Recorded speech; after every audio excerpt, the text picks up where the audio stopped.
Hello friends, today I will start new chapter for 10th class.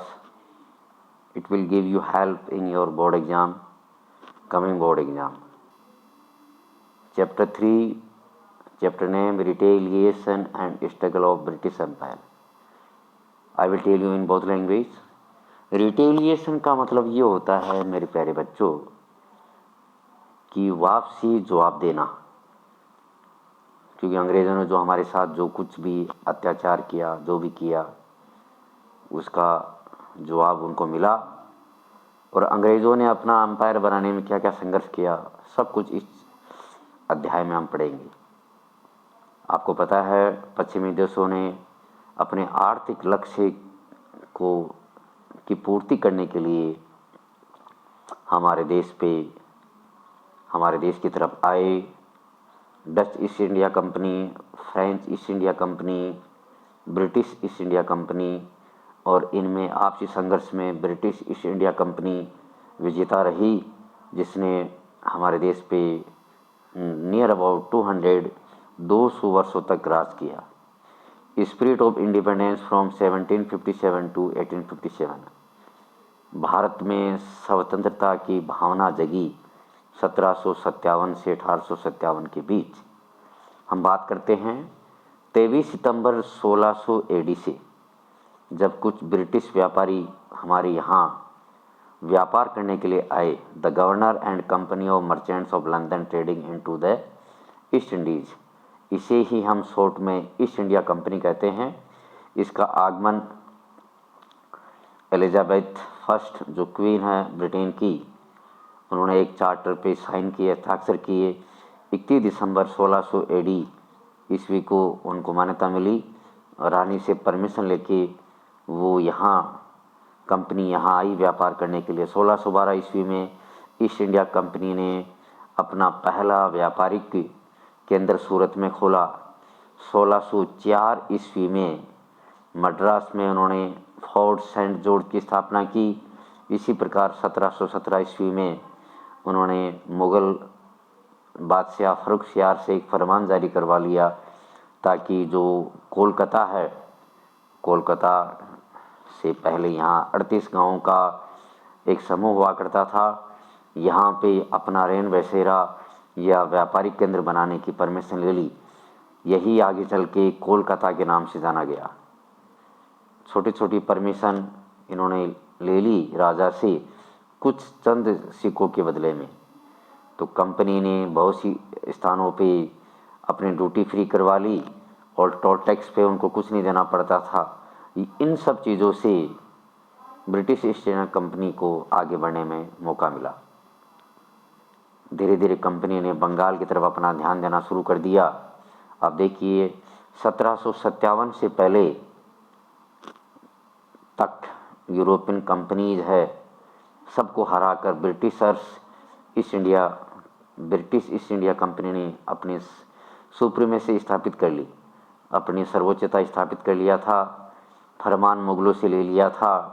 Bengal के जो नवाब है अलीवर्दीन खान, जिनकी मृत्यु 10 अप्रैल 1756 ईस्वी में हुई, उनके बाद उनका उत्तराधिकारी सिराजुद्दौला, जो कि उनकी पुत्री का लड़का था, नवाब बना। दूसरी तरफ शौकत जंग है, जो गवर्नर पूर्णिया के गवर्नर थे, उनकी भी इच्छा थी कि वो भी नवाब बनना चाहते थे। अंग्रेज़ों ने हमेशा डिवाइड एंड रूल की तरह, फूट डालो राज करो की तरह इस मौके का फ़ायदा उठाया और एक दूसरे को लड़वा दिया। जो सिराजुद्दौला है और शौकत जंग को लड़वा दिया। बहुत से डिस्प्यूट चलते रहे नवाब और अंग्रेज़ों के बीच भी। अंततः प्लासी का युद्ध है, बैटल ऑफ प्लासी है, वो 23 जून 1757 को गठित हुआ। ब्रिटिशर्स उसमें जीते और उन्होंने नवाब सिराजुद्दौला को मार गिराया। अंग्रेज़ों ने अपने पिट्ठू मीर जाफ़र को बंगाल का नवाब बनाया। सारी ताकतें अंग्रेज़ों के हाथ में थी। 1760 ईस्वी में जब मीर जाफ़र को ये लगा कि अब मैं उनकी आर्थिक पूर्तियाँ पूरी नहीं कर पा रहा, तो अंग्रेज़ों ने क्या सोचा कि अब मीर जाफ़र को हराने में ही उसको हटाने में फ़ायदा है। उन्होंने मीर कासिम को नया नवाब बनाया। जैसे ही मीर कासिम नया नवाब बना बंगाल का, उसको पहले से पता था कि किस प्रकार से अंग्रेज़ों ने भ्रष्टाचार और कैसे उन्होंने दखल दे रखा है। धीरे धीरे कुछ चीज़ों पे उनके डिस्प्यूट बीच में होने लगे, तो मीर कासिम को ये लगने लगा कि अब युद्ध ही अंतिम उपाय है। 22 अक्टूबर 1764 ईस्वी में नवाब और अंग्रेज़ों के बीच में बैटल ऑफ बक्सर घटित हुई, लड़ाई हुई, जिसमें वापस ब्रिटिशर्स विजेता बने। इस युद्ध ने यह साबित कर दिया कि अब भारतीयों को पराजित रहना पड़ेगा। इस युद्ध के बाद अंग्रेज़ों का जो राजस्व, जो अधिकार था, बंगाल, बिहार और उड़ीसा तीनों स्थानों पे हो गया था। Struggle of the Britishers against the Maratha and Mysore, ये मैं आपको बता दूं, जहाँ तक मुझे लगता है ये आपकी सिलेबस में है। जहाँ तक थोड़ा बहुत मैं इस पे पॉइंट डालना चाहूँगा। मुझे उम्मीद है कि शायद इस बार के एग्ज़ाम में ये सिलेबस में नहीं होगा, और ये सही बात है, इस बार ये सिलेबस में नहीं है। तो जो मराठा और मैसूर वाला जो मामला है, इसको हम हटा देते हैं एक बार। एंग्लो मैसूर वार है, ये भी नहीं है। एंग्लो सिख वार है, इसके बारे में भी इतना मामला नहीं है, आप देख लीजिए इसको। हाँ, ये टॉपिक ज़रूर है, फ्रीडम स्ट्रगल ऑफ 1857, 1857 का स्वतंत्रता संग्राम। 1857 से पहले ईस्ट इंडिया कंपनी को बहुत से प्रांतों में उनको विरोध झेलना पड़ा, लेकिन धीरे धीरे अंग्रेज़ों ने उन सब पे अपना कब्जा कर लिया। धीरे धीरे यहाँ के जो सामंत थे, जागीरदार थे, राजा थे, इस बात से बड़े कुपित थे कि कैसे भी करके हम अंग्रेज़ों को यहाँ से उनकी कूटनीति को हरा के, उनकी कूटनीति थी policy of divide and rule, उसको हटा करके हम वापस हमारे देश पे आज़ादी से रहें, कब्जा करें। तो फ्रीडम स्ट्रगल का प्रारूप क्या था ये देखिए आप।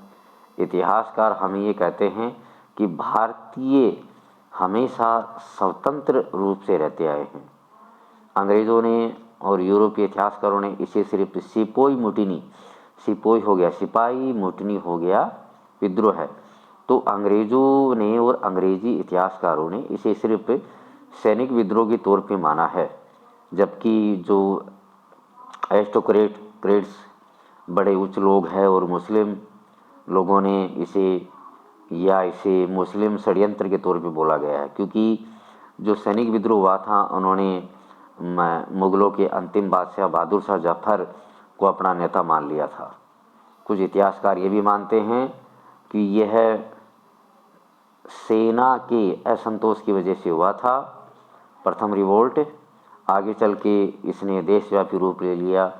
सुरेंद्र नाथ सेन ने ये कहा है, this struggle started in the name of religion and ended in the form of freedom struggle. उन्होंने कहा है कि ये जो संघर्ष है, ये धार्मिक युद्ध के तौर पे शुरू हुआ था, और बाद में आगे चल के ये प्रथम स्वतंत्रता संग्राम बन गया। डॉक्टर विनायक दामोदर सावरकर ने इसे नाम ही the first war of the struggle as the Indian war of independence नाम दिया गया है, कि भारत का प्रथम स्वतंत्रता संग्राम। इसके कारण क्या क्या रहे हैं, reason of the freedom struggle, कारण इसकी ये रहे हैं, economy policy of the Britishers लोगों की जो आर्थिक नीतियां थी वो गलत थी। लॉर्ड डलहौजी ने जिन राजाओं की संतान थी उनसे उनका राज्य हथिया लेता था। British policy of empire extension और अंग्रेज़ों की अपने विस्तारवादी नीति कारण रही है। Social, religious and military causes, सामाजिक, धार्मिक और मिलिट्री कारण भी रहे हैं। Start and spread of freedom struggle, ये कैसे शुरू हुआ देखिए आप। 29 मार्च 1857 को कुछ सैनिकों ने, उनको जब पता लगा, जैसे कि मंगल पांडे ने शुरुआत की थी बराकपुर कैंट बोला जाता है सैनिक छावनी में, तो उन्होंने विरोध स्वरूप किसी अंग्रेज अधिकारी को मार दिया। कारण इतना ही था कि उनको ये किसी ने बताया कि जो नई बंदूक में जो नई कारतूस डालने वाली जो आई है, और उसको जिस प्लास्टिक कवर से कवर किया गया है वह सूअर और गाय की चर्बी से बना हुआ है। और आपको पता है उस वक्त अंग्रेज़ों को वो कवर मुंह से फाड़ कर उसके बाद में कारतूस को डालना पड़ता था बंदूक के अंदर। ब्रिटिश अधिकारी है, उन्होंने 34th BNI रेजिमेंट में बहुत से सिपाहियों को डिसमिस कर दिया और उनको सज़ा देने का ऐलान किया। मई 1857 AD में जब 85 सिपाहियों ने फैट कोटेड कार्ट्रिजेज को मुंह से फाड़ने से मना कर दिया तो उन्होंने शहादत स्वीकार की और अंग्रेज़ों की खिलाफत की। तात्या टोपे ने इस मौके का बहुत फ़ायदा उठाया। सिंधिया के कुछ जमींदारों ने, सामंतों ने उनको पकड़ लिया और अंग्रेज़ों ने उसे मौत के घाट उतार दिया। मैं तात्या टोपे के बारे में बता दूं, इनको हमारे सीकर से नीमका थाना की तरफ जाने वाला जो रास्ता है उदयपुर वाटी के आगे, वहाँ पाटन की पहाड़ियाँ हैं, वहाँ उनको कब्जे में लिया गया था अंग्रेज़ों के माध्यम से और उसके बाद में उनको मध्य प्रदेश वहाँ से ग्वालियर ले जाके उनको फांसी पे चढ़ाया गया था। बिहार की बात करते हैं तो यहाँ जमींदार कुंवर सिंह है जगदीशपुर के, उनके नेतृत्व में अगुवाई हुई। वो 80 वर्ष के थे। कुंवर सिंह है, उन्होंने अंग्रेज़ अधिकारी मिलमेल को, कर्नल डैक्स मार्क और मेजर डगलस को हरा दिया था। अप्रैल 1858 में उन्होंने फिर से इस इलाके पे कब्जा किया। 26 अप्रैल 1858 को कुंवर सिंह पर युद्ध थोप दिया गया, लेकिन इसमें वो असफल रहे। बरेली बहादुर खान ने क्रांति में भाग लिया। ये क्रांति वाराणसी में भी हुई, लेकिन कर्नल नील के द्वारा, कोलोनल को हम कर्नल बोलते हैं, कर्नल नील के माध्यम से इनको हरा दिया गया, विद्रोह को कुचल दिया गया। यद्यपि दक्षिण भारत में भी बहुत से क्रांतिकारियों ने भाग लिया, नॉर्थ इंडिया में ज़्यादा भारतीयों ने भाग लिया। इस टेबल में साउथ इंडिया के कुछ नाम हमारे सामने दे रखे हैं, जैसे रंग बापूजी गुप्ते सतारा से, सोनाजी पंडित, रंगाराव पंगे, मौलवी सैयद अलाउद्दीन, भीमराव मुंदारगी छोटा सिंह कर्नाटका से, अन्नाजी फडणवीस कोल्हापुर से, गुलाम गोश एंड सुल्तान बख्श मद्रास से, अरांगिरी कृष्णा छिगलपुत से, मुलगाबल स्वामी कोयम्बटूर से, मुल्ला सानी विजय कुदरत केरला से। ऐसे बहुत से क्रांतिकारियों ने 1857 की क्रांति में भाग लिया। इस प्रकार से 1857 का जो संघर्ष था वो भारत का प्रथम स्वतंत्रता संग्राम माना जाता है। इसमें क्षेत्र, भाषा, धर्म, जाति को मिला के किसान लोग भी, जमींदार भी इसमें शामिल थे। ये आपके सामने मैंने जिक्र किया। ट्राइबल मूवमेंट जो है वो हमारे सिलेबस में है। 23 जून 1757 को जब बैटल ऑफ प्लासी हुई, उसके बाद ईस्ट इंडिया कंपनी ने पूरी बंगाल पे कब्जा कर लिया। बैटल ऑफ बक्सर के बाद ईस्ट इंडिया कंपनी है वह धीरे धीरे उसे भारत को ब्रिटिश कॉलोनी बनाने लगी। इस कॉलोनाइजेशन के तहत ट्राइबल मूवमेंट भी शुरू हो चुके थे। आदिवासी लोग थे, वे भी विद्रोह में आ गए थे। किस प्रकार से विरोधियों का सामना किया हम देखते हैं। Tribal rebellion in Bengal and eastern India. तो पहला है ट्राइबल रिबेलियन, आदिवासी विद्रोह बंगाल में और पूर्वी इंडिया में। सन्यासी रिबेलियन, ब्रिटिश लोगों ने जब बंगाल पे अपना अधिकार कर लिया तो उन्होंने सख्त तौर पर टैक्स को इकट्ठा करने का फरमान जारी किया। उस वक्त हमारे बंगाल में 1769 से 17 ईस्वी में अकाल पड़ा। सन्यासी लोग थे वहाँ, वो खेतीबाड़ी भी करते थे और पूजा पाठ भी करते थे। सन्यासी लोगों को ये चीज़ गलत लगी क्योंकि अंग्रेज़ों ने उनकी धार्मिक यात्रा पे बैन लगा दिया था। ये परंपरा रही है सन्यासियों की कि वो हमेशा से अन्याय के खिलाफ लड़े हैं और इस प्रकार से उन्होंने इसकी शुरुआत की। उन्होंने बड़े बहादुरी से लड़ाई लड़ी कंपनी के सोल्जर्स के खिलाफ, लेकिन अंततः वारेन हेस्टिंग ने इस विद्रोह को दबा दिया। इस पर एक किताब भी लिखी गई है, बंकिम चंद्र चटर्जी के माध्यम से आनंद मठ के नाम से। और आपको पता है वंदे मातरम जो गीत है वो इसी किताब में उनके माध्यम से पुस्तक में लिखा गया था, जो कि आज हमारे स्वतंत्र भारत का राष्ट्रगीत है। कोल रिबेलियन, कोल जो आदिवासी कबीला था, ये अंग्रेज़ों के प्रशासन से, शोषण से नाराज़ था और उनके राजस्व व्यवस्था से नाराज़ था और मिसबिहेवियर से भी नाराज़ था। इस प्रकार ये विद्रोह 1831 ईस्वी में शुरू हुआ, जिसकी वजह से मुंडा उनके लीडर बने और उन्होंने इन सभा लोगों बार उखाड़ फेंका।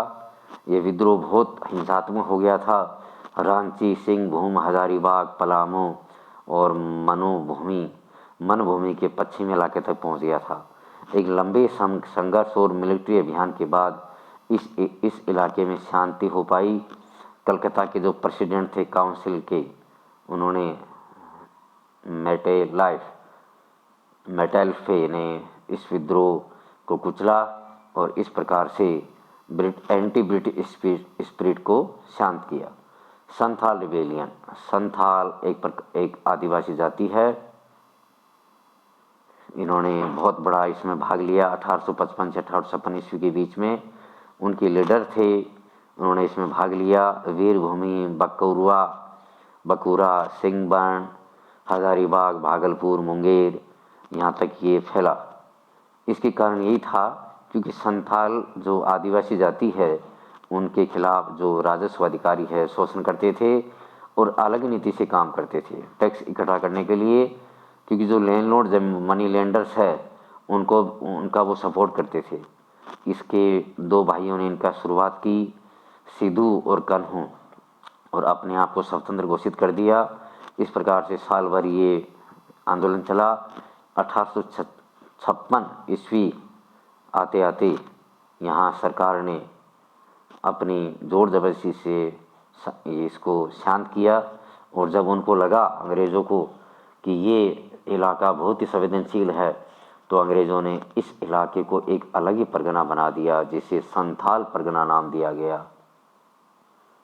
भील रिबेलियन, भील जो आदिवासी कबीला है, ये खानदेश में पश्चिमी समुद्र किनारे रहा करते थे, जिले में रहा करते थे। 1812 से 1819 ईस्वी के बीच में यहाँ विद्रोह हुआ अंग्रेज़ों के खिलाफ।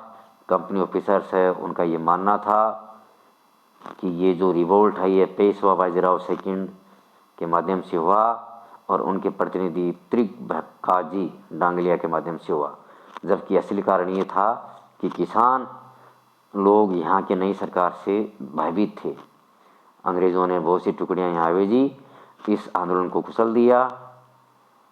सेवाराम के नेतृत्व में ये रिवोल्ट वापस हो गया 1825 ईस्वी में, और रिवोल्ट 1846 ईस्वी तक चला। रामोसी रिबेलियन, रामोसी एक आदिवासी कबीला है, पश्चिमी घाट पर रहने वाला है। यहाँ के लोग ब्रिटिश एडमिनिस्ट्रेशन से नाराज़ थे। 1822 ईस्वी में यहाँ के मुखिया चित्तर सिंह ने विद्रोह कर दिया और सतारा के आसपास लूटपाट करना शुरू कर दी। 1825 और 26 ईस्वी में ये आंदोलन लगातार चला। विद्रोह ब्रिटिश लोगों ने इस आंदोलन को कुचलने में सफलता हासिल कर ली मिलिट्री फोर्स के माध्यम से। क्रांतिकारी संगठनों ने इसमें क्या क्या योगदान दिया, ये अगला टॉपिक है। 1757 ईस्वी से लेकर 1857 ईस्वी तक बहुत सी जगह क्रांतिकारी हुए, उन्होंने इसमें भाग लिया। ये हमारे सामने उल्लेख कर रखा है, लॉर्ड कर्जन है, उन्होंने इसका विरोध किया। आगे बहुत सी जगह घटना घटी। 1905 में बंगाल का विभाजन भी किया क्रांतिकारियों को दबाने के लिए, लेकिन जनता में जो असंतोष था लगातार बढ़ता गया। क्रांतिकारियों का ये मानना था कि राष्ट्रवाद की भावना धार्मिक और राजनीतिक तौर पे भी हम लड़ सकते हैं, मॉरल वैल्यू है, कल्चर से भी लड़ सकते हैं। ये हमारी सब कुछ मॉरल वैल्यू, भारतीय संस्कृति को सबको हटाना चाहते हैं। इसलिए क्रांतिकारियों ने एक के बाद एक विदेशियों के खिलाफ क्रांति करना शुरू कर दिया। महाराष्ट्र में बहुत से क्रांतिकारी थे जिनके बारे में ये उल्लेख दे रखा है। ये थोड़ा सा मैं प्रकाश डालूंगा क्योंकि पूरा टॉपिक आपके है नहीं बुक में। 1876 में वासुदेव बलवंत व्यक्ति ने इसकी शुरुआत की। उन्होंने गवर्नमेंट जो नौकरी छोड़ दी 1876 में, और फड़के की भाषणों की वजह से यहाँ एक प्रकार से जनता उद्वेलित हो गई। फड़के को गिरफ्तार कर लिया गया और उनको अदन अरेबिया में 1879 ईस्वी में भेज दिया गया। 1889 ईस्वी में उनकी मृत्यु हो गई। ये association of run by Chapekar brothers. Chapekar बंधु थे, ये दो भाई थे, दामोदर हरि चापेकर और बालकृष्ण हरि चापेकर। और वासुदेव हरि चापेकर ये पूना से थे। इन्होंने मिलकर आंदोलन चलाया। 1893 ईस्वी में हिंदू धर्म संरक्षण सभा बनाई। शिवाजी और गणेश त्योहार मनाए जाने लगा। इस प्रकार से 1897 में प्लेग बीमारी यहाँ फैली, पुणे तक फैल गई। लेकिन यहाँ जो कमिश्नर है, प्लेग कमिश्नर रंड और लेफ्टिनेंट आयरेस्ट, उन्होंने इसकी तरफ कोई ध्यान नहीं दिया। इससे यहाँ की जनता नाराज़ हो गई। बहुत ऑफिसर्स, बड़े ऑफिसर, बड़े ये भ्रष्ट थे, निरकुश थे और लोगों में घृणा वाली बात करते थे। पूना सिटी में इनके नाम से भय था। चापेकर बंधु है, उन्होंने दोनों को 22 जून 1897 ईस्वी को मार दिया। फिर